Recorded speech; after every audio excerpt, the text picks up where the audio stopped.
calls for sanctions. Edo 2024, PDP 5 other parties file petitions at Electoral Tribunal. And World Bank, Nigeria witnessed best economic reforms from 2003 to 2007. And we have some riders. Oil spill. UK court rules in favor of Nigerian communities against Shell. And Nigeria has huge share of global teacher shortage. All right, I think those are the basic stories that we can take on the New Telegraph newspaper this morning. Okay, the Daily Times. It's our next paper for review, and it has above the masthead the Daily Times now. Basic Education's new curriculum commences January 2025. Okay, I think I'm particularly interested there so as to have a proper brief if the educational sector, could just be dabbled in and dabbled out without proper notification. 2025 is just around the corner, and there's a new curriculum that should commence then. Okay, pick up a copy of the Daily Times and have a proper understanding. Northeast SG 30th Summit, NEST. Tinubu demands collaborative action to drive economic growth. Says fuel subsidy removal, unification of forex rates part of broader strategy to stabilize macroeconomic environment. All right, and just the photos speak there. The three-story building collapsed yesterday somewhere in Lagos, and it's one collapse too many. And below that, federal government intensifies employment drive, inaugurates NJFB steering committee, and the writer says we must act collectively to tackle unemployment and equip our youths, says Vice President Shettima. And on the bottom strip, alleged 1.6 billion naira fraud.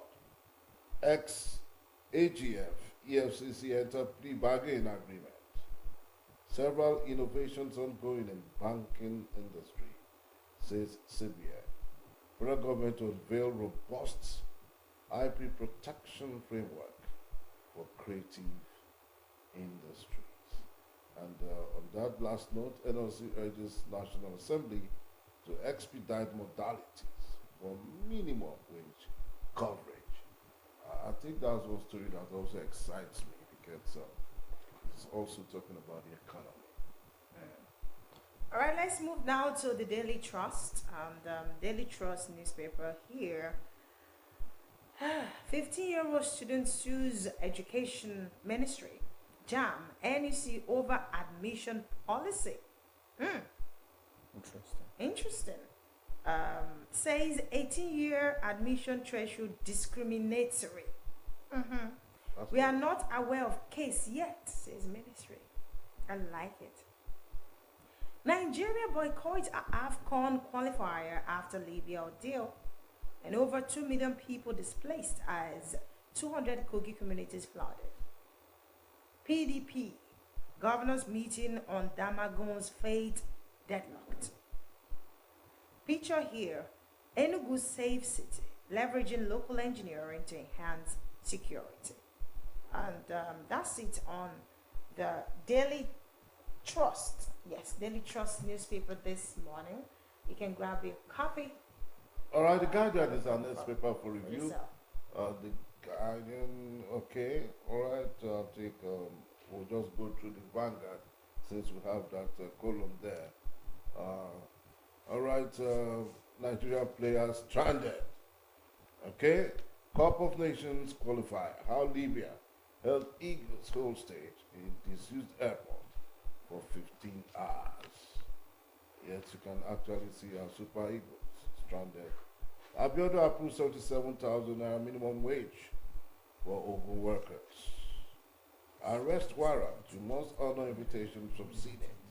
presidency tells HOSF and heads of ministry departments and agencies. Federal government plans to revamp petrol pipeline distribution system. Lopogri, Maiduguri Airport to start international operations in January, says Keyamo. All right, I think we'll take one more story, probably from the Guardian because of our time. So All right. I have, Let's move on now. I guess look at the Guardian. Yeah, the Guardian newspaper now. Nigeria, CAF go head to head over Super Eagles ordeal in Libya. Page 6 captures that story. How Nigeria orders can reduce $4 billion regional cybercrime losses. And Edo, PDP files petition against results. Trades wars with APC over IREV manipulation. Why Tinubu's economic reform should last 15 more years by World Bank. And state in darkness as national grid collapses again. oh, That explains why I didn't have light last night. just Everybody. Everybody. Just, Customs extends deadline for private aircraft import duty verification. Nigeria's crude production dropped to 132 million BPD in September, says OPEC. Oh yeah, that's it on the Guardian newspaper this month. Yes, I think that's what we'll drop in on our papers this morning, so as to allow for more robust analysis. And so the major one that keeps me thinking, three rolling actually, the minimum wage, the child who sued the federal government, and of course the treatment by To our own dear to our Super own Eagles. Super Eagles. You didn't talk about the problems in the PDP. The problems in the okay. PDP. Yeah, so That's PDP is very- they have issues. And then the building collapse. That one, That that one is happened. more. That one is more like. Like Um, recurring decimal. Yeah, so it's not something new. You know, so Yeah. so let's look at the treatment of the Super Eagles. Now they have left that competition, and it's not a plus for Super Eagles because it's not a guarantee that they will have the qualifying ticket. Now that they have left that, do you think the treatment was right? If right, if no, what does it spell for the Super Eagles? Yes, interestingly, and I'm not really surprised. Unsurprisingly, it has hit the whole, the headlines of almost all the major tabloids in Nigeria. Before we start drawing into conclusions, first and foremost, we should know where and who to put the blame on. First, it was the Cup of Nations, Africa Cup of Nations qualifiers. The first leg was held in Uyo on the 11th, and there are allegations by the Libyan FA that Nigeria treated them badly before the match, that they were supposed to land in Uyo, but they landed in Port Harcourt instead, and were made to travel through the road instead of going on air direct flight to, to Uyo. So, and there are also counter allegations by the NFF that no, it was mid-air, when they were already mid-air, that they changed their plans, that they were not flying directly to Uyo, but through Lagos and stuff like that, and Port Harcourt. And they now offer to give them air-conditioned buses with security to accompany them to Uyo, but they refused and blatantly said they were going to hire their own buses, and they hired their own buses, were old buses. And so the thing was that it's going to be a tit for tat when they come over. And the reverse fixture was supposed to be today in Libya, Tripoli, or Benghazi, as I said. So now the thing now is, then the Super Eagles landed there on Sunday, and instead of them to land in Benghazi, they were also, given a detour and to land in a different airport that was more like an abandoned airspace. And they didn't allow them to come out. Even when they were making arrangements, for hotel accommodation, they didn't allow them. But the pilot, who was also from, I think, Tunisia, not African like the Libyans, was given accommodation. But the man, being a man of honor, said, no, I cannot be the only one who would be given accommodation. If these persons that I carried cannot be given accommodation, I would decline. And so they waited there for close to 15 hours, nothing. And I think the next decision was then for them to travel by road. And you all know that there is conflict in Libya. There is a war in Libya at the moment. True. And different factions, different rebel leaders and stuff like that. So Libya is where it's not safe. And you've seen the series of Nigerian deportees coming from Libya on a daily basis. Those who have traveled will tell you they are ordealed in Libya. So the point now is that as it stands now, Nigeria decided, okay, for the safety of the players, because we cannot put their life in peril, the Nigerian government, through the instrumentality of the Minister of Sports, John Aino, and the Sports Federation, decided to, charter a flight and find a way to evacuate them and bring them back. And Nigerians are reporting it. The NFF is reporting that a hostage situation, and they've already petitioned Confederation of African Football on the issue, and CAF is already allegedly investigating the issue. So now the point now is we don't know who is telling the truth. I'm even talking about the situation that happened in Nigeria, because the NFF is giving a different account. Against Libya. Yes, they're giving a different account that that was not what happened. It was the Libyan FA that changed their plans not to travel directly to you. The Libyan authorities are saying that the Nigerian government treated them poorly, and as such they were replying, paying back. So this is although like they've an not eye for responded. an eye. Yes, they've not responded on these allegations. But it is quite unfortunate how our football has turned, especially African football. You can't see that in European countries. It does not happen anywhere. It's a shame to African football. It's a shame to CAF. Because there are so many things. We're even talking about the issue of VAR. There were 2 goals scored by Ademola Lookman. There's been one scored in this last one on the 11th and was disallowed for offside.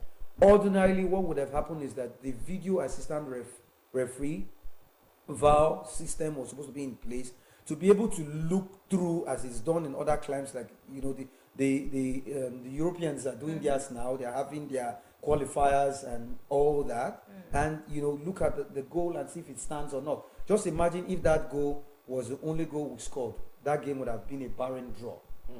That we're even talking about that. But Confederation of African Football is more like a lame dog that is failing to act when it's supposed to act. Now the point is, the Libyan authorities petition CAF. One would have expected CAF to immediately, swiftly, expeditiously look at these allegations and see how they can carry out, sanctions. If Nigeria is guilty, they should feel the brunt.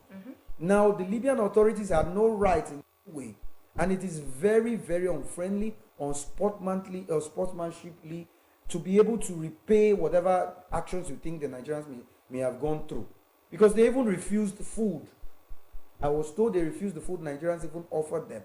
So, and we see this often in African football, especially in North African teams like Tunisia, Morocco, Algeria. With due respect to them, they have this old style attitude when we go over there. They can tell you when we're having these African competitions, club competitions, the Nigerian contingents will tell you the ordeal they face.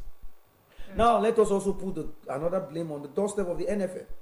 NFF is supposed to have made contingent plan ahead of time. How would you get to Libya first before you now start looking for accommodation? Accommodation ought to have been arranged earlier beforehand. Let it be that the authorities refuse you. You've already made arrangements already.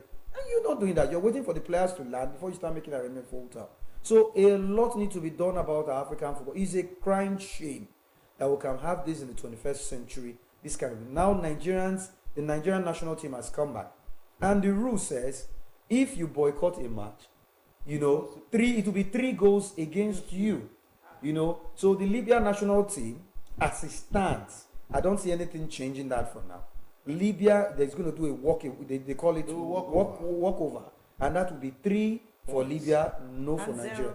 And as it stands in the group so far, the Super Eagles have been doing well. Have 7 points already, from all the matches played so far. Libya have only 1 point. They are at the bottom of the group.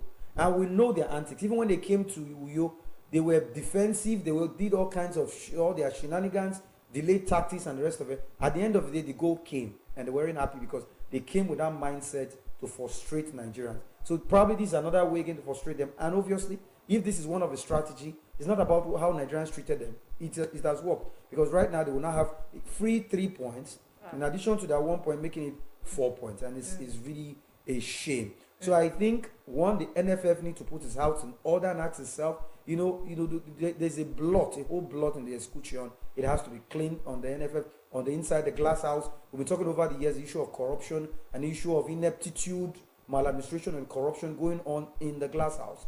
They just put people there, square pegs in round holes. People who do not know anything about sports or sports administration to man the affairs of our football, and they do all kinds of rubbish. These are what you get when you put in competent, lackeys over the place. And the Confederation of African Football as a whole, they're in the eye of the storm now. They need to, as a matter of urgency, no matter what they decide today, they should have a proper investigation, because it is a shame to African football. It doesn't spell well for us, and the rest of the world will be laughing at us now. How can you, players who ply their trade all over the world, Europe, they've not seen something like that, you hold them in a hostage situation? It is criminal, it is barbaric, and such should not be allowed to stand. That's my take on the issue. Yeah. So let's Okay, we'll take a break now, and we'll come back to this conversation so as to redirect the technical issue. And stay with us, we'll be right back.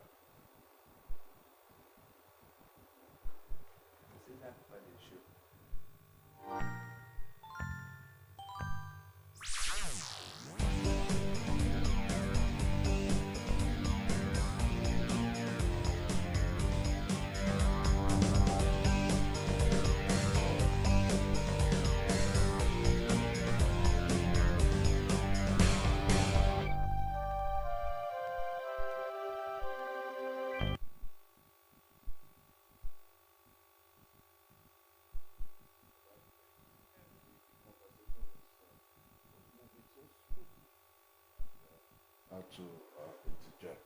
Okay. Okay, yeah. so we have a next story, and it's an interesting story, and I'd like to read it.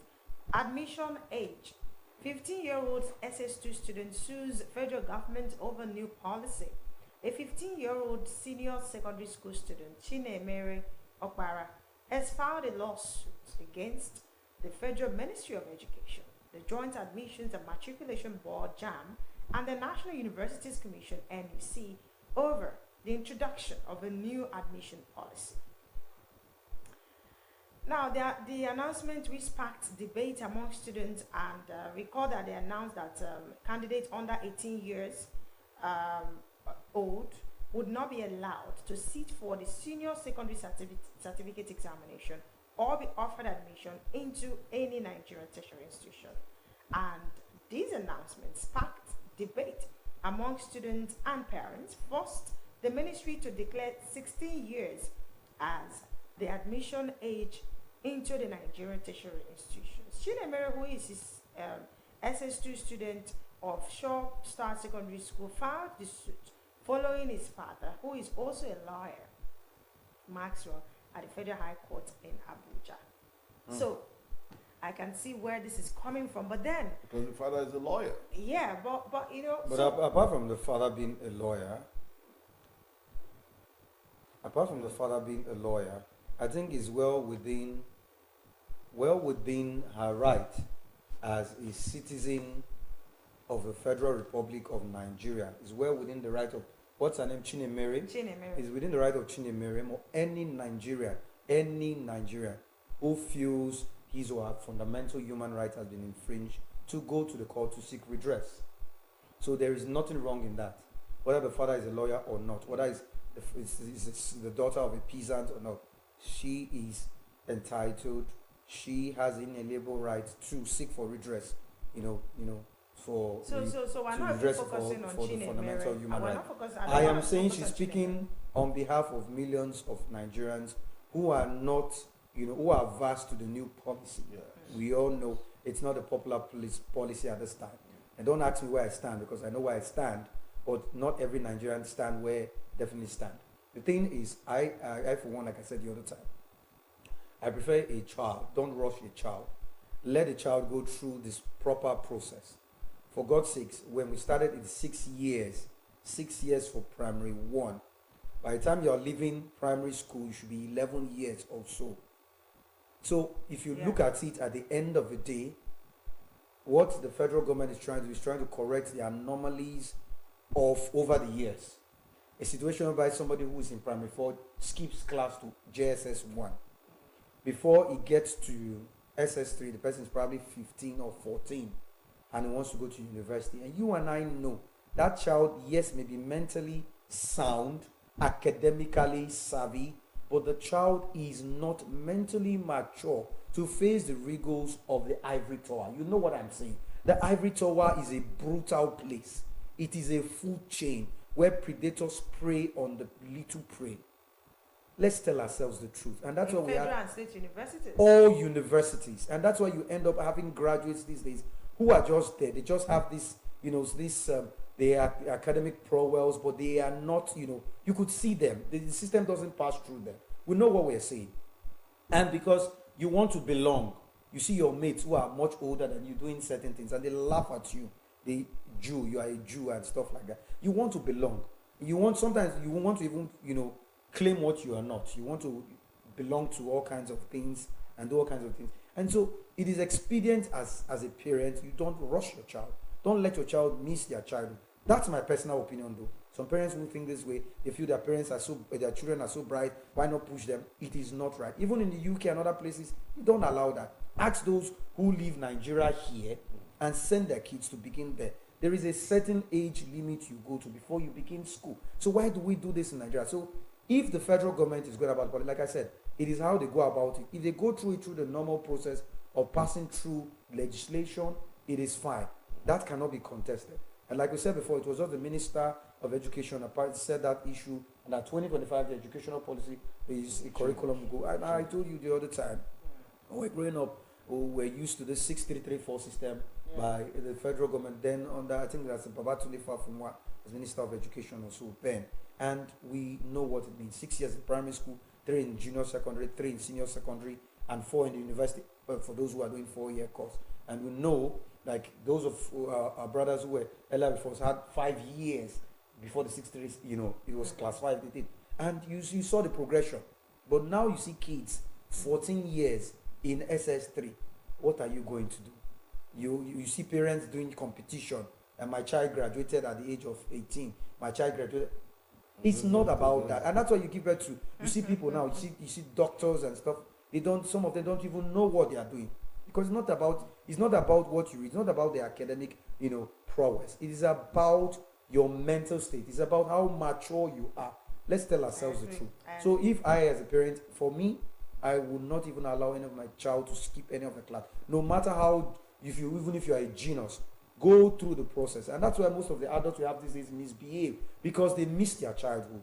You push them into early adulthood. It shouldn't be so. It's a process. Yeah. Psychologically, it affects the child. And I think John had it right. Yes. Al Benicio, where they said you must not be below XYZ age to write the child exams, because they know fully well that, just like what once they said,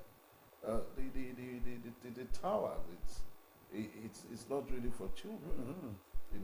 Matured people who probably felt, okay, I don't want to go to school now. I want to work for a while before I proceed to do higher school. Are the ones that you see majorly on campuses, and they can be like bulled. They can bully. They can be bullied. Yes. On those young boys. There's so many things. 14 years. Like I said, it's a food chain. It's a brutal place. The predators, the bigger animals, prey on the younger ones. Prey on the younger ones. So I think the policy is good by me. 16, 17 years you can go into the university tonight. So, but like I said, let it be for the records that Chinemerem and every young Nigerian has an inalienable right, according to the Constitution, to seek for redress, for the enforcement of the fundamental human right if he feels it has been infringed upon. Okay. I think we'll take one more. Let's talk about the PDP. The PDP factional and chairman clash as governors failed to resolve crisis. Damagum Kam threatens to arrest Mohammed-led National Exco. Yeah, how has the mighty fallen? And like a pack of cards, I saw it happening, and that's how the cookie crumble. We saw that prelude to 2015. You have the new PDP, you have the cross-carpeting moving to the APC and all that. I knew it was the beginning of the end. And with the Wike factor, having the machinery of the PDP at the national level at its grasp. I knew it was going to be a problem. Damagun has been acting chair. Ordinarily, they're supposed to have a convention, a national convention, to elect the substantive, national officers. Many attempts at removing Damagun had failed. Having the NWC meeting in the past didn't work out. And recently, we saw this bath in the murky waters. Yeah. And setting the Damagun NWC suspending Debo, the PRO, and another member officer of the PDP. And Debo on his own hand suspending Damagun, counter and stuff like that. So it's a battle for the soul of the PDP. And we have the PDP governors on one side supporting, against Damagun. But of course, it seems they're not been able to reach a consensus to be able to agree on what to do. Because if they had reached a consensus, Damagun's head would be rolled. They would have been calling for Damagun's head now. They are blood tasting. And so we see a lot of politics going on, and we pray it doesn't implode, because I keep saying this, there is no democracy that can survive. They said it's a family issue, so a family issue that has gone dirty, and they are washing their dirty linens in public, dancing naked in the market square, and it's not good for our democracy, because as it stands, this is the leading opposition party in Nigeria, and there have been these calls and these fears that Nigeria is tilting to a one-party state. And if the PDP is imploding, there's a problem. The Labour Party is also facing its own tale of woes. Yeah. And so you could see that conspiracy theories that have said we are tilting to one party, they're actually almost getting it right. So it is our prayer that they'll be able to resolve their differences and it doesn't implode, because it's not going to be well. Look at where we are now in the country, the economic situation, the downturn and stuff. Nigerians are not smiling. Just imagine if it's just a one-party state, nobody to challenge the powers that be of party in power. that's right. All right, we'd like to thank you so much, Henry Wanze, for speaking so much in depth into what the tabloids are trying to say this morning. Thank you so much, Rob. It's always a pleasure For being always here. being around Thanks us. for having me. All right, we'll take a break now, and when we come back, yet another Spotted Morning Ride this morning. Thank you. Thank you.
Governor Sheriff, they give us more better things for Delta. That's why yo, so na truth. Na truth oh, this Ugeli why they stay so. Yes. Governor Sheriff, they do roads. That's why yeah. He not only they do roads so, they also they do drainages to make sure say the roads where we go they get for Delta, he not go poor. Me and you know say Governor Sheriff, they ready to give Deltans the best. Yes. He talk now before he enter power. As me and you they talk so, Adagbrasa road Where be Adagbrasa? Adagbrasa now, where you take they go they meet that girl. Which one? That girl will say she not go fit marry you. Okay. Governor Sheriff don't rehabilitate Adagbrasa road. Yes so. Okay, let me know. It's just about 1 year where Governor Sheriff enter power, so him don't start and complete different projects. Some of them he rehabilitate them. More agenda on course. Yes, so You see, this thing when Oga Peter dey talk so, na truth.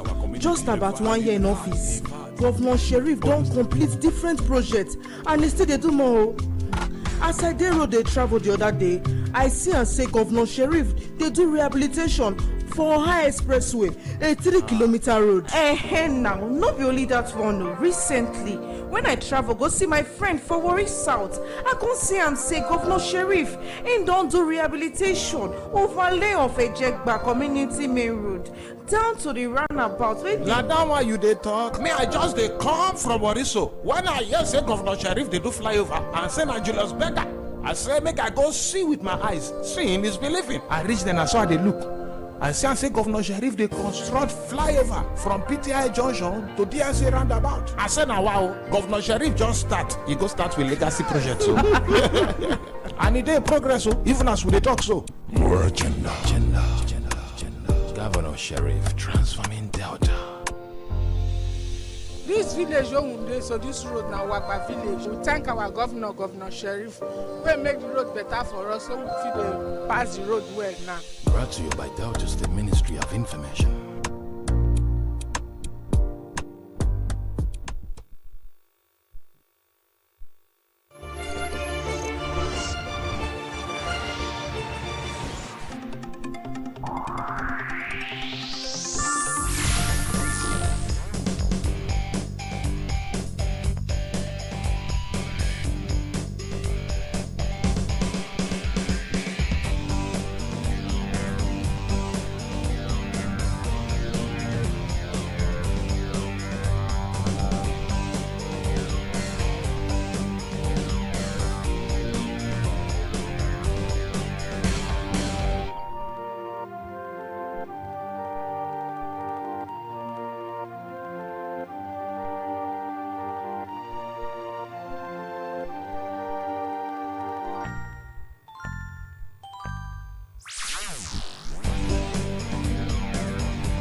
Just joining us, it's Tuesday's edition of the program Morning Ride, and right about now we are being joined by the Senior Special Assistant to His Excellency in Community Development, Comrade Imam Moba.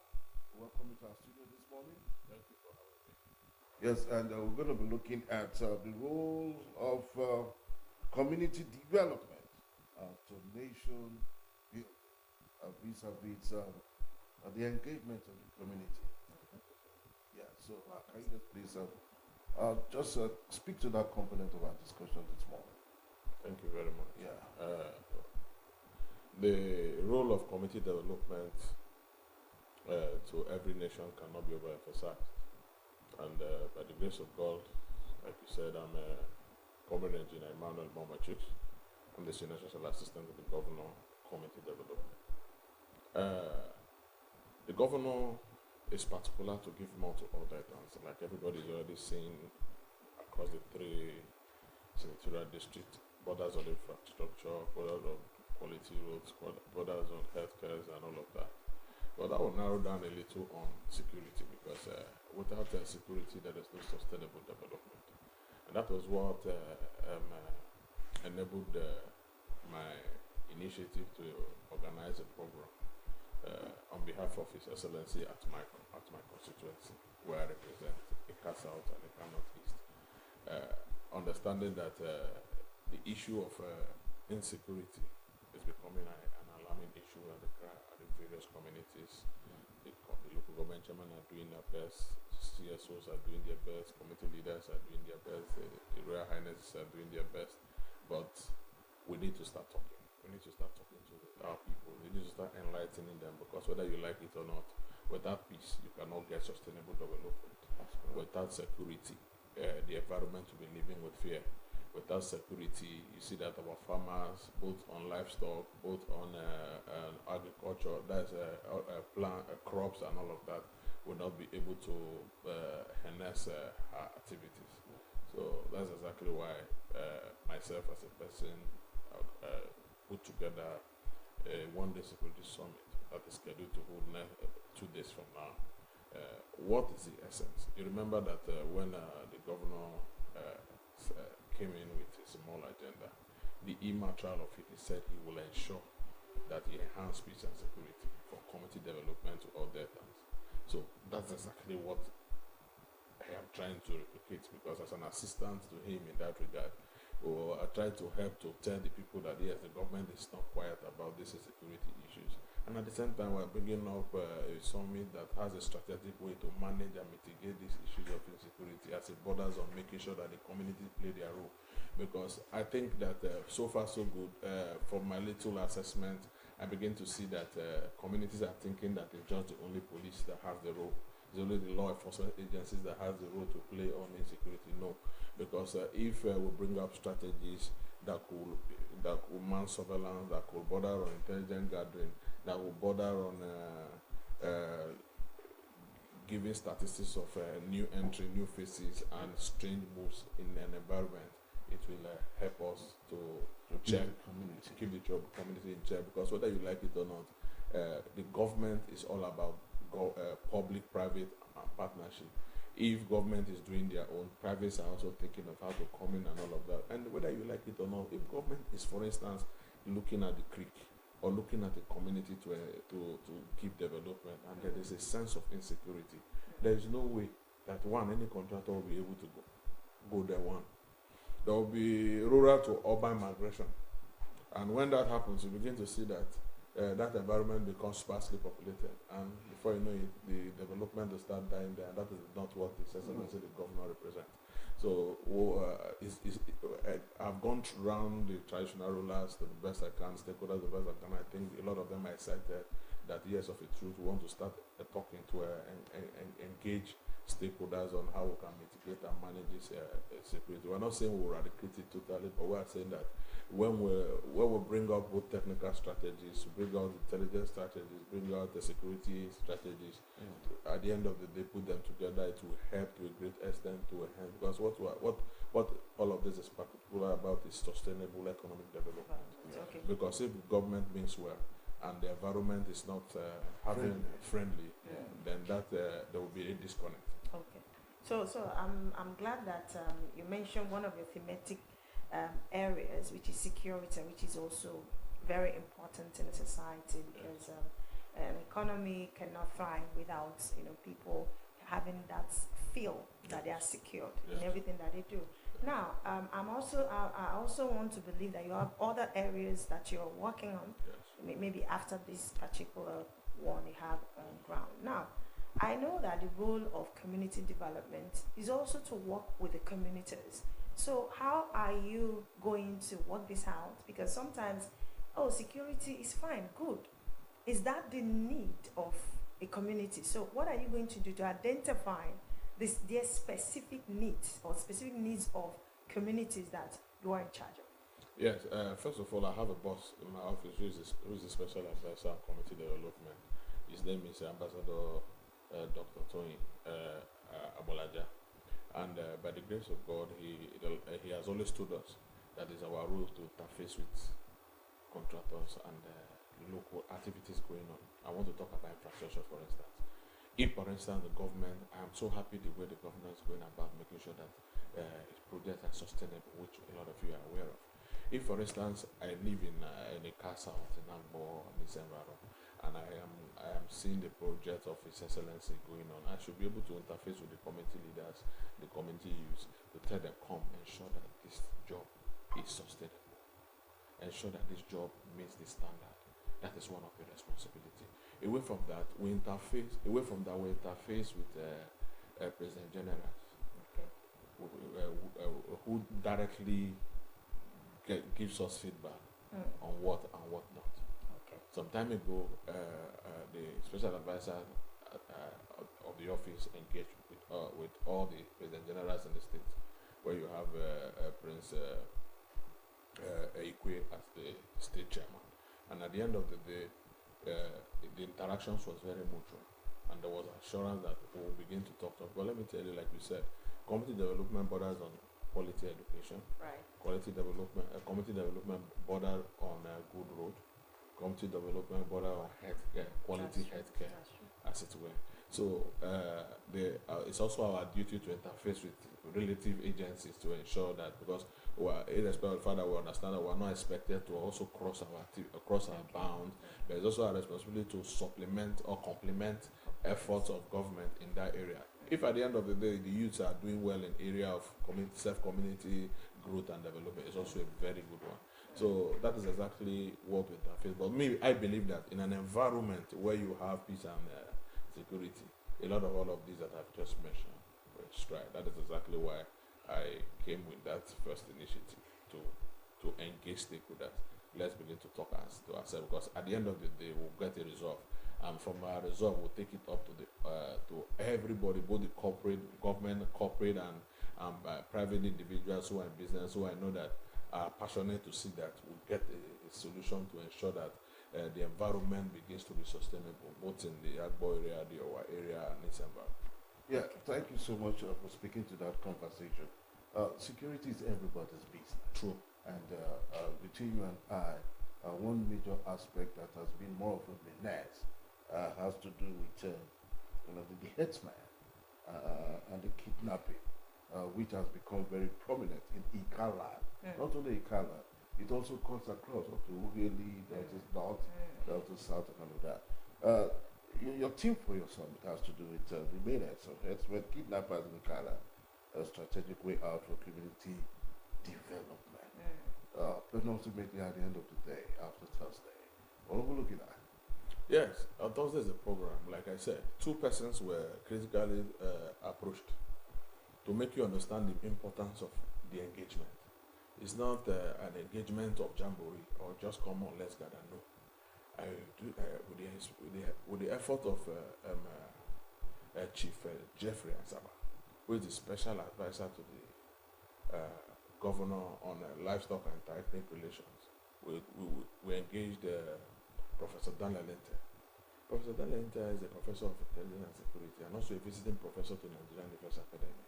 He's going to be one of the speakers, and he's coming to talk to us on how to mitigate, how to manage. The management, in the sense that, how do we talk to the farmers that they should not run away from their farm in order to cultivate? How do we talk to those that are doing livestock not to leave those things? Because it is going to be very, very, very tragic. That at the end of the day, Nigeria that was known for agriculture now is importing agricultural products. I don't want it to happen in my time. I'm sure you don't want it to happen in your time. That is part of one of the reasons why it's coming. Because whether you like it or not, there are surveillance tips that you must know. For instance, you are going to a farm. Am I supposed to go there alone? Or are you supposed to before you go, are you supposed to let the volunteer securities to be aware that you are going to farm and all of that? Good enough in this activity, I have engaged. Let me tell you, in my constituency, Ika South and Ika North, by the grace of God, the volunteer securities are working. I will give it up to as many of them, ranging from Mr. Friday Oko, popularly known as Hero. I'll give it up to Chief Jinabu, many others, and even Maduma Monday. They are doing their best to ensure that they interface with security agencies, but that's not enough. We are still calling on young people who are youths in the communities to still make it their business. For instance, if we are 10 in this community and the 11th person coming, we should be able to start asking, who is this 11th person? Who is harboring him? Who is giving him water? Who is giving him food? When these things are beyond when this awareness comes, we begin to understand that yes, we are in for business. A lot of people, when I met His Royal Highness, the Obi of Munede, a few days ago, to talk to him about this, while applauding the initiative, also told me that they are working. And he assured me that it's also their business. And I was so impressed, and he also promised to be there.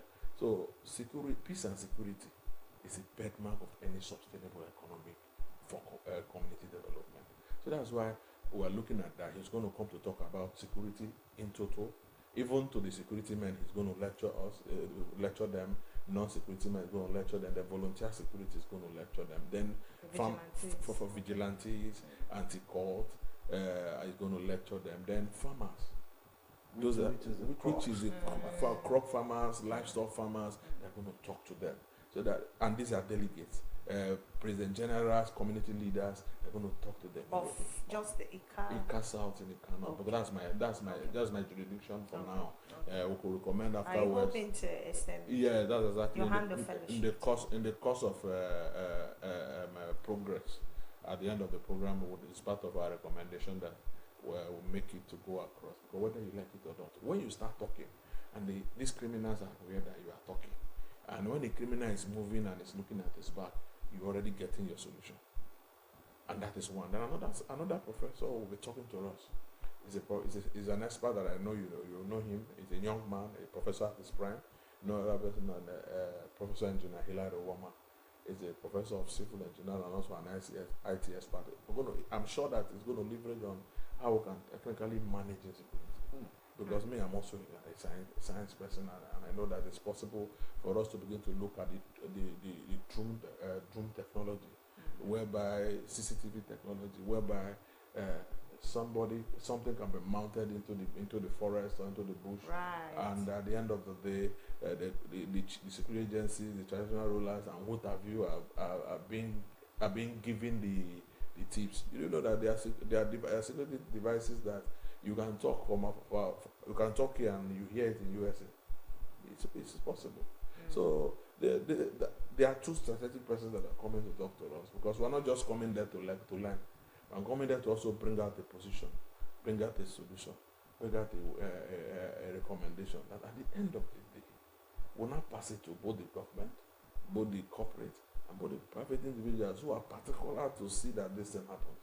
I want to also give it up to the two local government chairmen. They have been doing their best, Honorable Engineer and Honorable Monday Adigwe. They have been doing their best in ensuring that they also mitigate insecurities in their area. But mine, as you know me, that anytime I'm given a responsibility, I make sure I add value for it. And understanding that at this moment, previous assignment was project monitoring, now is community development. So I haven't looked at it. I said, as I hit the ground running among other programs that I will unfold as we make progress, let's create a pace of making sure that we add our voice in the annals of history to ensure that this insecurity challenges is managed. Because you will agree with me, Robert Cowbell said, and I will quote one of his lectures many years ago, that the benchmark of every sustainable economy or for community growth is bordered on peace and security. Okay. I'd like to thank you so much, Comrade Engineer Emmanuel Chuks Moma, SSA to His Excellency on Community Development, for all that you're bringing up to speed, most especially ensuring that we are at peace in our various communities, while looking forward to a successful program coming up in a few days, Thursday precisely. Thank you so much. We'll take a break, and when we come back, we'll be looking at other sports in Monterey this morning. Stay with us. We'll be right back.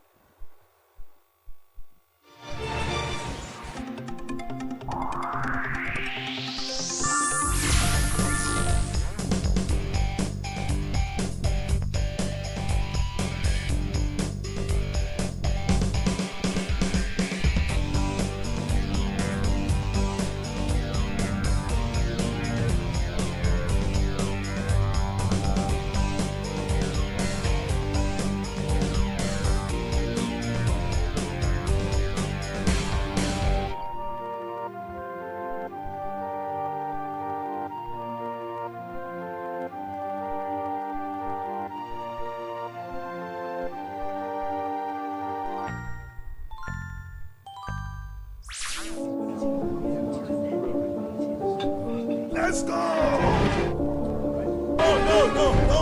No. Let's go. If we continue like this now, where we go head? Bros, calm down.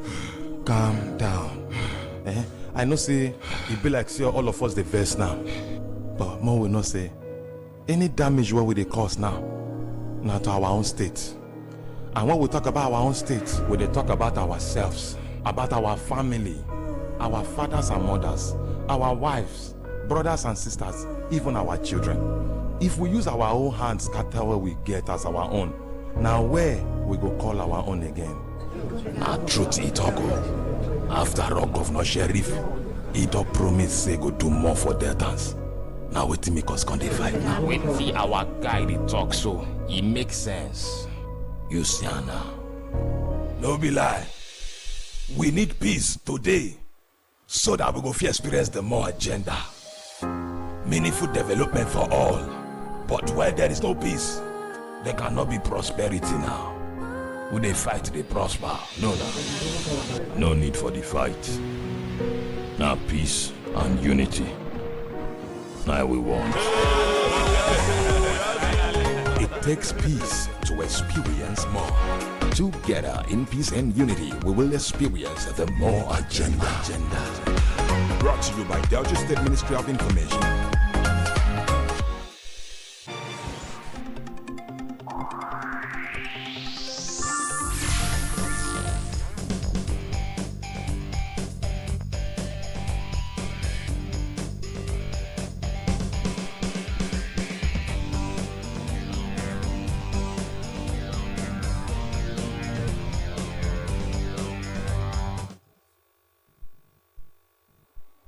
All right, welcome back. And in case you're just joining us, it's Tuesday's edition of the program, All in Right.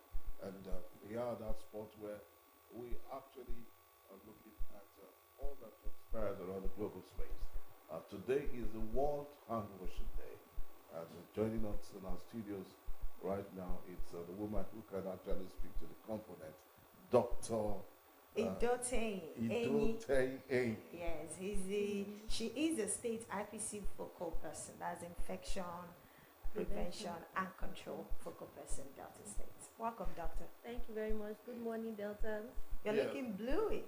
Okay, she's a fan of Chelsea.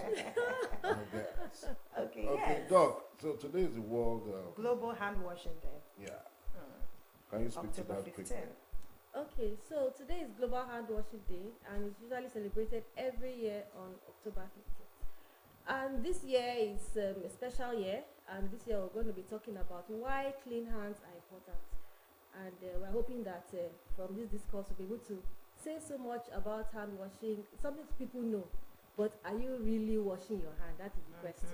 I mean, are we really washing our hands? That's the question. And are we, not just to wash your hand, are we washing it right?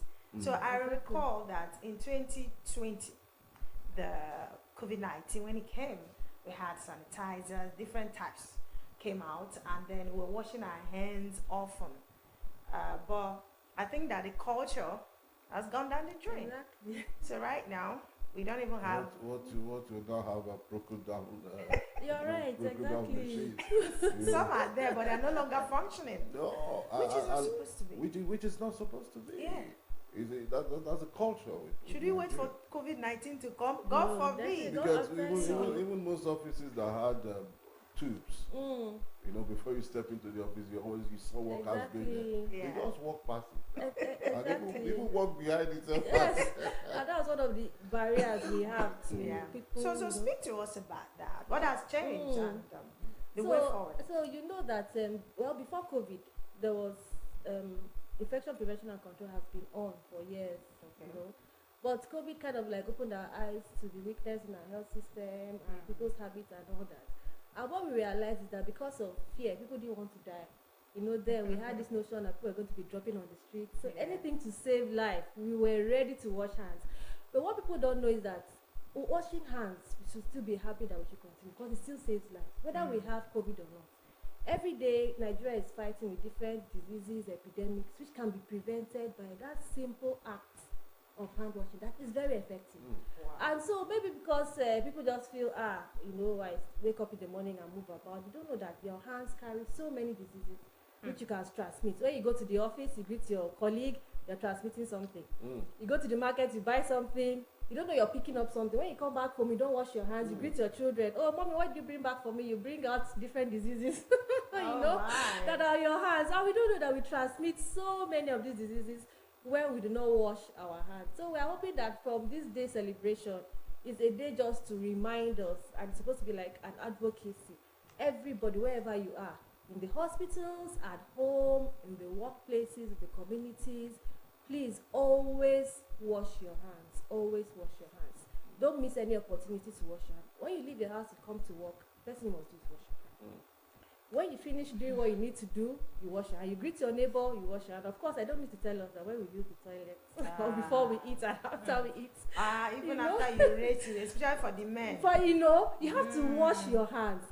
And we're saying that some of these things are broken down. I mean, there are some little things you can use to save yourself. Okay. I mean, that's one of the barriers. Most of the hand washing stations that we had, they're almost everywhere, Most of them are not functioning anymore. Okay. But we shouldn't use that as an excuse to fall ill. Okay. So you can have your own hand sanitizer. They are very affordable. Then people used to make. So you can make your own hand sanitizer. Make sure that the alcohol percentage is at least 70%. 70% can kill bacteria, viruses. You have them in your pocket. And we came with one. Okay, so I have one for you. I have one for you. Beautiful, okay. Beautiful. And we are going to demonstrate it, and we are hoping that you will help us to be champions here too. Yeah. Help us watch. When your colleagues come to work, watch them. Did you wash your hands? Remind them. We're hoping that wherever you are, we'll have different police people when they are leaving. So I'm a police now. Exactly, I've empowered you. Which as you're leaving, tell your colleagues, please wash your hands before you leave your house. Okay.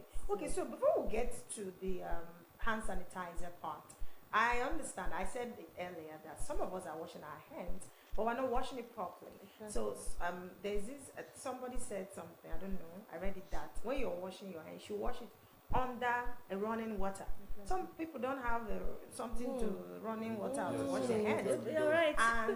And is it enough to just wash your hands under running water without a soap? Okay. Whether it's liquid or tablet. So for us, when you say you are washing your hands with soap and water, there is running water and there is soap. The water has its function, the soap has its function. And the soap is actually the most important part. Because it's the soap that will actually loosen out all the oil and dirt from your hands and help to free off the microorganisms so that when you put it under running water, everything now washes away. So if you're just putting your hand under running water, you're just rubbing the diseases very well. So what if the water is not running? So if the water is not running, get somebody to scoop the water. If there's nobody available. So if there's nobody available, that's actually an issue. That means that you have not properly washed your hands. Because if you wash your hand into stagnant water, that water already is incubating a lot of diseases and microorganisms. So you just wash your hand into it, rinse it, and you still have not effectively washed your hand. Yeah, so just like she said, what of if there's no body? So if there's no body and your hands are not visibly soiled, we'll advise that you use a hand sanitizer. Okay. But if your hands are visibly soiled and you just need to wash that, just know that by the time you're done with that, use a hand sanitizer. Okay. Because you have not effectively washed it. Okay, so as the world celebrates World Hand Washing Day, what's your message? Because it's becoming a menace already. Are there advocacies to be carried out religiously so as to ensure that it sticks into the medulla oblongata? So as we are hoping it will stick, one of the issues is usually behavior change. But we'll keep talking about it. And we thank DBS for giving us this platform to also come and talk, because I know that a lot of Deltans tune in and watch DBS Morning Ride. Right. So as we celebrate Global Hand Washing Day, you should know that hand washing is simple but very effective. It can prevent a lot of germs. It prevents transmission of infections. It helps to protect even the vulnerable population, especially children and elderly that their immune system are not too strong. You must know that when you wash your hands, you prevent visiting the hospital. And it also prevents one big thing that is coming crop up that we call antimicrobial resistance. Because if you don't wash your hands, you expose yourself to a lot of germs, and you expose yourself to the need to take a lot of antibiotics. And most of the time, we don't even take antibiotics as prescribed. Once you take 1 or 2 days, I'm fine, you know. That's true. And you're building up antimicrobial resistance. In the nearest future, we need to spend so much for very expensive antibiotics, which we could have prevented by simple hand washing. So simple hand washing is very effective. We're hoping that we can get this message. It's very simple. All we need to do is wash your hand under with soap and running water or with your hand sanitizer 40 to 60 seconds, and you can save yourself so much money having to go and spend to buy antibiotics or going to the hospital. So hand washing is effective. All right. Keeps So you now, strong and healthy. now that we have the hand sanitizer, can we have it so that Okay, you teach us? so we Practical have time. hand sanitizers, and this is for you. Aw, We're going to be doing it together, so that you know we've empowered you to be our police today. Yes. So without a gun. This is my gun. Sir, yes. So you're going to join us as we do this, so that when you teach others, make sure that they are doing the right thing. So we have our hand sanitizer here. Sure. And then if it's running water, you wet your hands first before you get the liquid soap. We advocate for liquid soap instead of tablet soap. So you have our hand sanitizer here. And so we're going to put a judicious amount. Okay, yes. So Must it be that much? well, about Like a 2, drop? 3 mils. No, a drop will actually be too small. Okay. So we have this, and then we now rub together. As you're rubbing, you apply a little bit of friction, because the friction will help to dislodge the microorganisms. Then from palm to palm, we now come palm to the back of one hand. We are targeting in between the fingers, because that's one part that is greatly missed. Okay. The same thing you do to this hand, you come to this hand, in between. Okay. Then you come forward like this. Then once you're done with this, we are going to be targeting our knuckles. Target our knuckles. So we have 2 methods. Either you do this, the same thing you do to this hand, you do to this hand. Or some people lock and do this. And do this.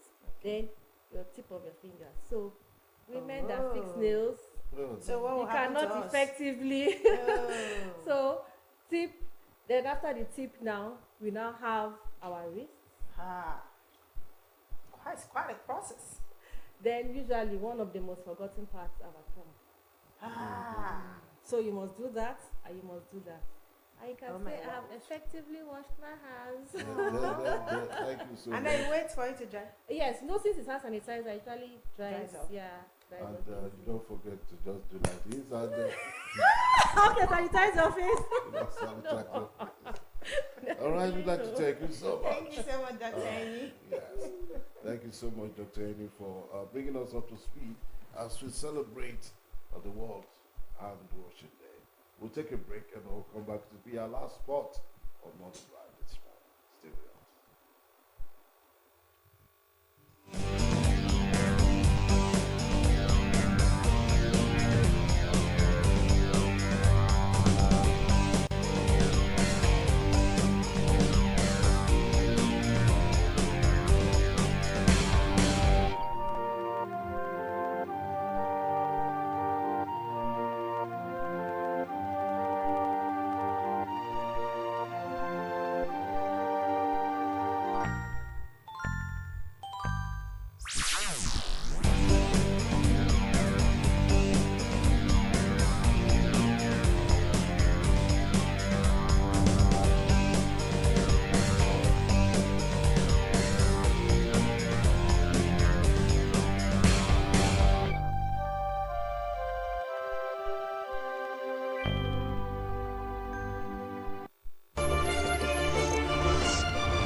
First news. That first news. That first kick. That first cry. And those first moments put baby to mother's breast right away. That first yellowish milk, colostrum, has the nutrients baby needs to grow healthy, strong, and sharp. Ask your health worker to put your baby to the breast within the first hour. Start strong. Zero water exclusive breastfeeding for better future. This message is from the Delta State Committee on Food and Nutrition and the Delta State Ministry of Information. My people, una know say to chop plenty fruit and vegetable every time dey help person live long. you no go fit see anything when they give good nutrition when boku pass fruit and vegetable. Fruits and vegetables get plenty vitamins like vitamin A, B, C and E, and other minerals like magnesium, zinc, phosphorus, potassium and folic acid. You see, food when contain vegetables and fruit, they help lower blood pressure, reduce the risk of heart disease and stroke, prevent some kind cancer, help lower cholesterol level and blood pressure, remove yamayama from your system, protect you from digestion wahala and high problem, come make your skin dey shine muke muke. E good to eat fruits and vegetable every day, and if you even get blender, you fit blend different fruit when you like together to make sweet drink when oyibo dey call smoothie. Now the Delta State Committee of Food and Nutrition and Delta State Ministry of Information now bring una this message.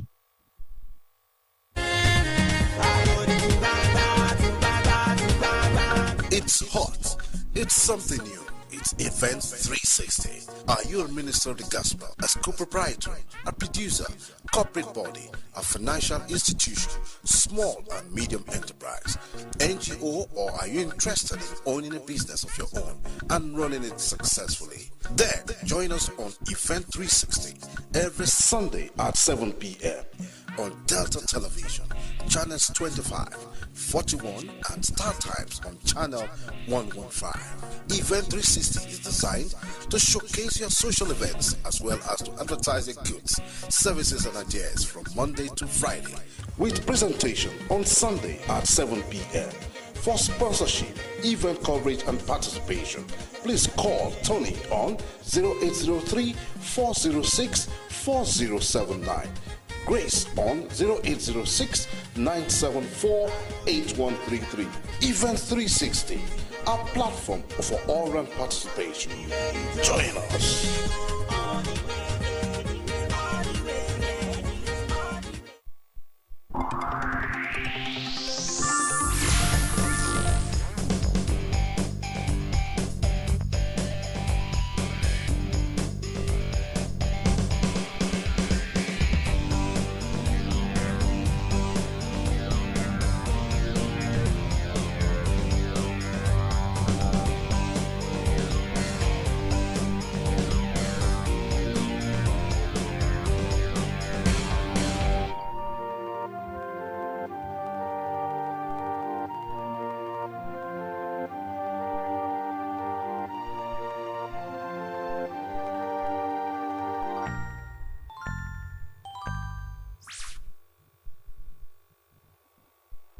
Welcome back, and in case you're just joining us, it's Tuesday's edition of the program, Morning Drive. And we have been joined on our next conversation by Mr. George Chima, MBA, CPA, a business expert and a serial entrepreneur. He's going to be looking at the topic, perspective, the Nigerian narrative. We'd like to welcome you to our studios as well. Thank you and good Welcome morning. so much, viewers. Yeah, we like to say yes. It's homecoming for you. It is. And I'm glad that the theory at which you have postulated by saying that we need to all come back to roost at the end of the day. But some of us who have got the privilege have a different narrative from our mindset about those who are outside. Can you just, from your own perspective, speak to us on the Nigerian narrative? Well, and the perspective is of one who's lived abroad and looking at Nigeria and trying to make a decision about coming home or not coming home. The view from outside, my opinion is this. When you go home, you are seen as somebody who has brought a load of money and everybody wants a piece of it. So regardless of your intentions, everybody's desire to get a piece of it overrides everything that you're trying to say to them, and they simply don't hear you unless you have money to give them. That in itself is a barrier for those who are abroad trying to come home. It makes them feel like they're going to go and waste resources that they otherwise could use to do something better for themselves and for the community. So it's a disincentive, quite frankly. All right. So perception, the Nigerians' narrative now.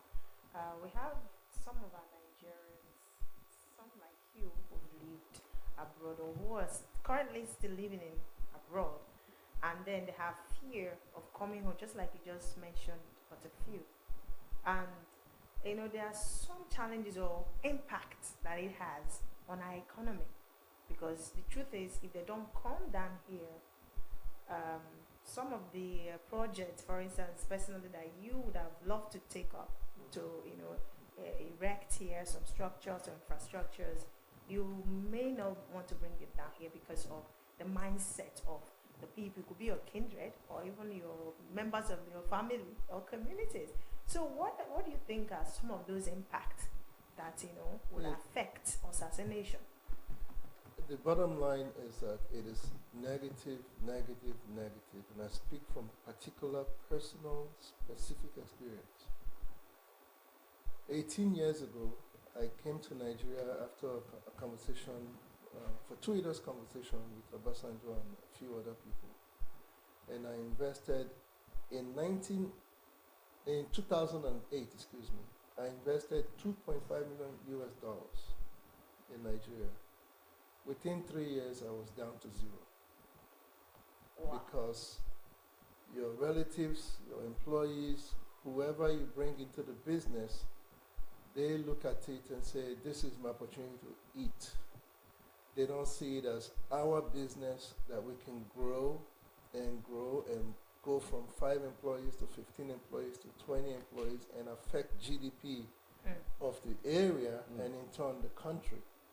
And so today, some of my former workers called me and asked me to consider reinvesting, and I said no. When I did it, I was working for all of you. I just didn't realize it. What changed is during COVID, I had a minute to reflect and realize that I had more resources. I was having restless nights because my investment was just going down the drain. I was looking at it, and I was working very hard. Everybody seemed to be fine except me. Oh.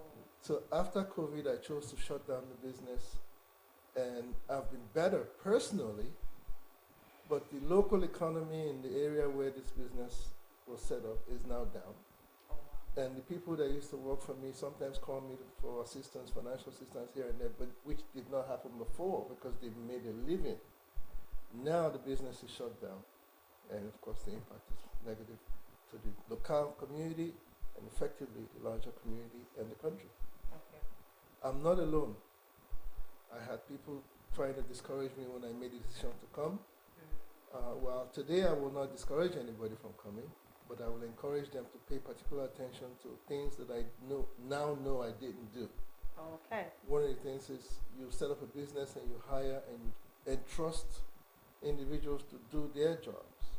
And they see it as their business to steal from the business because you're not there. Okay. So I now say if you're going to set up a business, make sure it's local to you and you're present. You can't turn it on. You can't start and walk away and come back. Every time I traveled and came back, I had to restart. So that's the real life experience I've been through. So you think it's Nigerians' problem? Because I don't think it's peculiar to you. No, it's not peculiar to me. I'm just saying that was my example, but as I said, there are many before me and after me who have gone through this and are presently going through it. Okay. So, I mean, we know all here the cases of the poultry farms where they start with 2,000 heads of chicken and then they wind up with 15 after 3 months because the employees steal it. Or they died. Well, they don't die of natural causes. They die and eat. Wow. Yeah, by your CV, it's obvious that you are a business expert, more like a student of pen. So to speak, looking around your vicinity, what areas are you actually looking at, taking your next stride of business investment? Funny you'll ask. I've been on a 20-month journey of researching the agricultural sector in Nigeria and West Africa with a view to setting up a fund. I'm not ready to run a business per se, but I want to set up a fund that will fund smallholder farmers. And I'm very interested in young people coming into farming. I don't hold anything against the older generation of farmers. I hope they will be part of our project to train these younger people. But that's what I'm working on. I was hopeful to start at the end of last summer, July, August, but for some technical reasons and financial reasons, I've had to wait a minute. So I'm looking at January next year. Before, I wanted to do it here in Delta, but I found that the infrastructure is not quite ready. In fact, I'm going to Lagos tomorrow and heading to Oyo State to talk to the government officials there with a view to investing in agricultural programs that they have. But that's what I want to do. I'd like to do it here. So when you say technical infrastructural challenge or deficit, what does that mean? I don't have enough time to begin to go into it, but the bottom line is this. Oyo State government, as an example, has programs, have farm settlements already set aside, roads built to it, from it to markets. Oh. So those facilities are there today. They just are recruiting young people to come in, take 50 hectares and farm it, take 30 hectares and farm it, and they're looking for investors and people who have management expertise, which I'm fortunate to have, to come in. I could not just sit there and tell you, do it this way, do it that way, but you know I'm telling you to do it because I'm invested. I want success. So I'm not telling you to do anything that is going to make me better than the next person. I'm telling you what's going to make all of us better. Yeah, I think that's a very brilliant idea. But don't you also think you could speak with the government of Delta State and see how you can meet at an equilibrium, putting all of this together? Because you're bringing in your wealth of expertise now and taking it to your state. It would be beneficial. Whereas the younger ones are here. No doubt. And those younger ones, I have them in my family too. So no doubt, I'm very interested. I've only just got here, and I'm hopeful that as I integrate myself into the community and the state, that I will have opportunity to liaise with government officials in the right places, the right sectors, I should say, to see what we can do about it. I have 10 hectares, 10 acres of land in my village, and I'm looking to do something there. I can't just let it sit. So there's a lot to be done. The challenge is to have, on the one hand, our people begin to reorient themselves. Unfortunately, I have to say, we now have a culture that is lost. When we grew up in Nigeria, there was a culture of integrity and honor. That is since lost. That's why we are where we are. We need to begin to address that. And as I argue with my friends, I can't sit in Nakuku and impact somebody in Iseluku. No. I can only impact people in Nakuku, where I am. So if I do this, anybody I can touch, I want to touch them positively. I want to encourage them. And we, in our hometown, I'm sure it happens all over the country. We do this is how we do it here. Is what they tell you. And I say to them, for 55 years of my life, this place has not changed. Materially, it has not changed. I've gone all over the world, and really I've been fortunate to live all over the world, quite frankly. Except for Japan, I've been almost everywhere.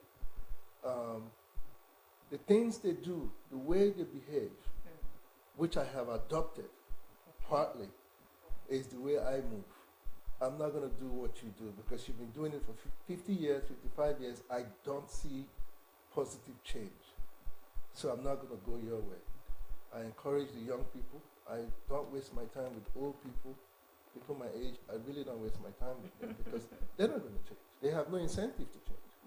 The people that need to change for the benefit of all of us Nigerians are the young people. If the young people don't get in their head the orientation that we grew up with of integrity, of working and investing your energy to advance and make a positive difference, then we're done. We are done. I say to my friends, when I'm 75, I ought not to be making any decisions that affects the country, the village, none. But we have a president is currently in that age bracket. Yeah, well, I don't even bother talking about politicians, quite frankly, personally.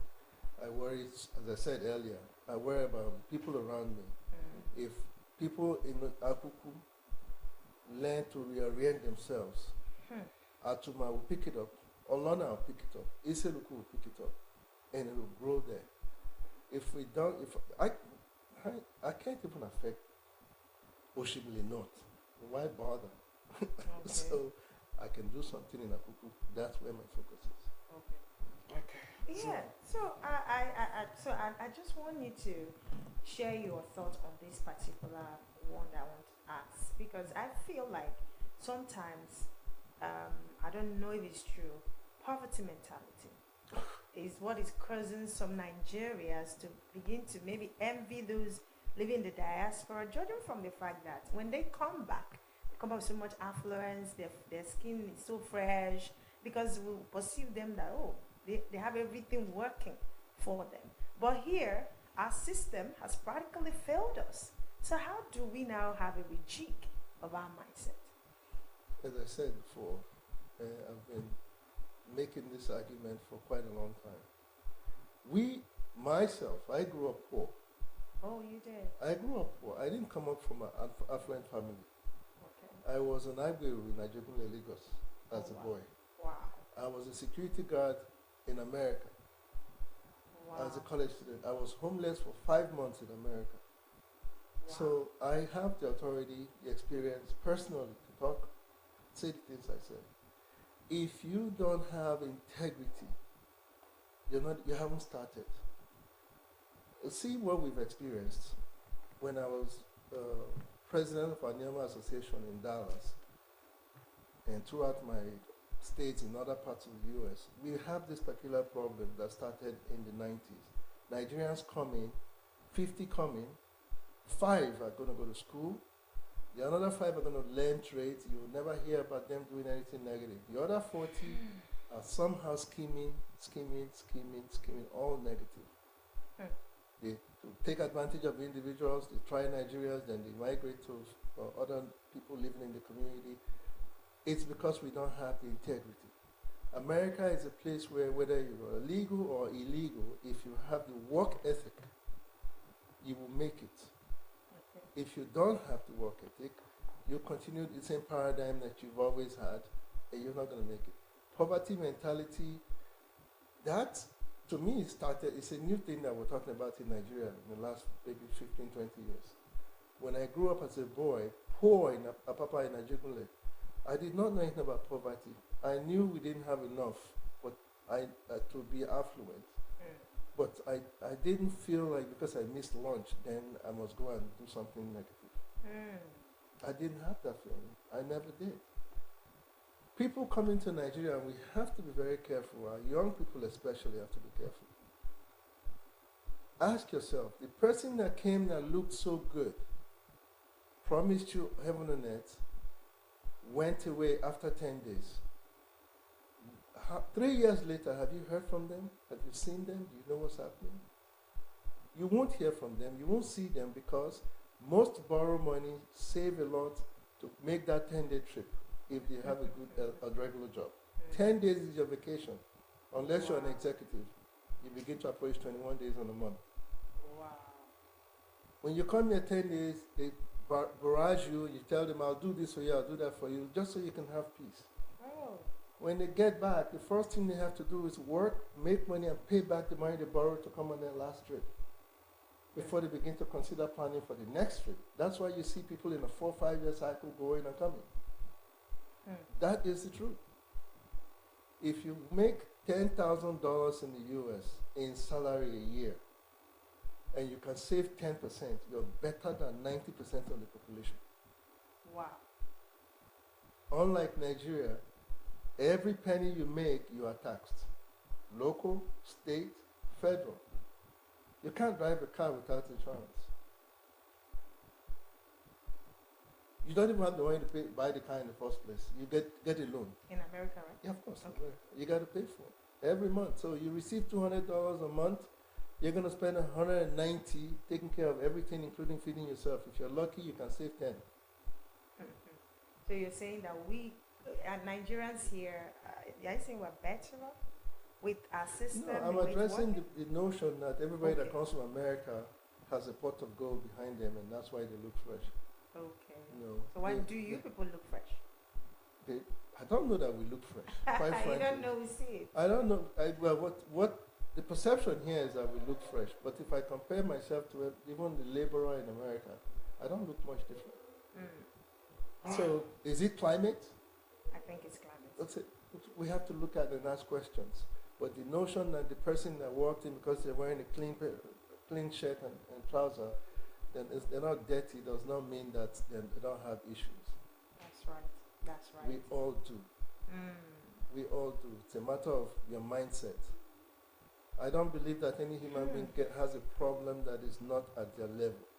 The problem is, do you recognize that because of where you are, the problems that you have, you're dealing with, are peculiar to your position. It won't kill you. Ask questions. Borrow brain. Borrow brain? Yes. Okay. If I have an issue and I don't have an answer that I feel comfortable about, I come to you. I ask you, I'm borrowing your brain. I come to you and I ask you, I'm borrowing your brain. I do not have a not invented here syndrome. Have an open mind. Meet people that you know. The worst thing you can assume is, oh, they don't know what's happening. No, because you don't know what that person is experiencing. You're not in their life 100% of their time. That's true. All right, I'd like to thank you so much, Mr. George. I thank you both for having me. For actually speaking so well into the conversation. And we would invite you again so that we can also have a wealth of motivation.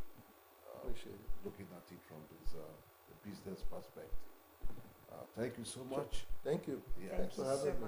And it's on Thank this you. Good note, morning, Delta. we'll be wrapping it up for today. Just if we, as we say, our goodbye speaker. Yes, so we learned how to wash our hands, or rather, yes, wash our hands properly and then use the hand sanitizer. And the Global Hand Washing Day today. Make sure you wash your hands all the time. There's no overdose of it. So let's do this together again next week, Tuesday, on behalf of the crew. My name is Ife Usitaloma. Bye for now. And I'm on my time. God bless Delta State. God bless Nigeria. Bye.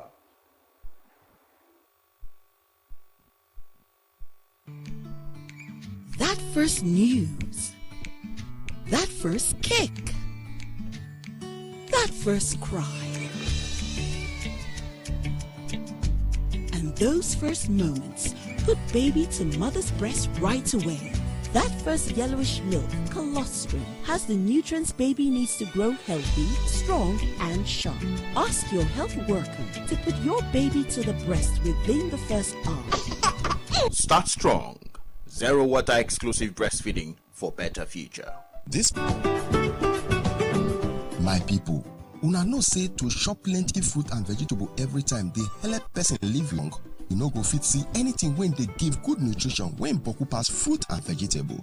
Fruits and vegetables get plenty vitamins like vitamin A, B, C and E, and other minerals like magnesium, zinc, phosphorus, potassium and folic acid. You see, food when contain vegetables and fruit, they help lower blood pressure, reduce the risk of heart disease and stroke, prevent some kind cancer, help lower cholesterol level and blood pressure, remove yamayama from your system, protect you from digestion wahala and high problem, come make your skin dey shine muke muke. E good to eat fruits and vegetable every day, and if you even get blender, you fit blend different fruit when you like together to make sweet drink when oyibo dey call smoothie.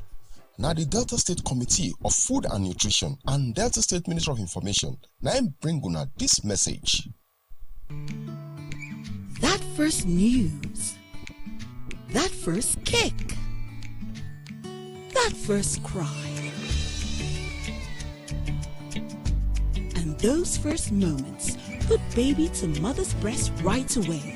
That first yellowish milk, colostrum, has the nutrients baby needs to grow healthy, strong, and sharp. Ask your health worker to put your baby to the breast within the first hour. Start strong. Zero water exclusive breastfeeding for better future. This message is from the Delta State Committee on Food and Nutrition and the Delta State Ministry of Information.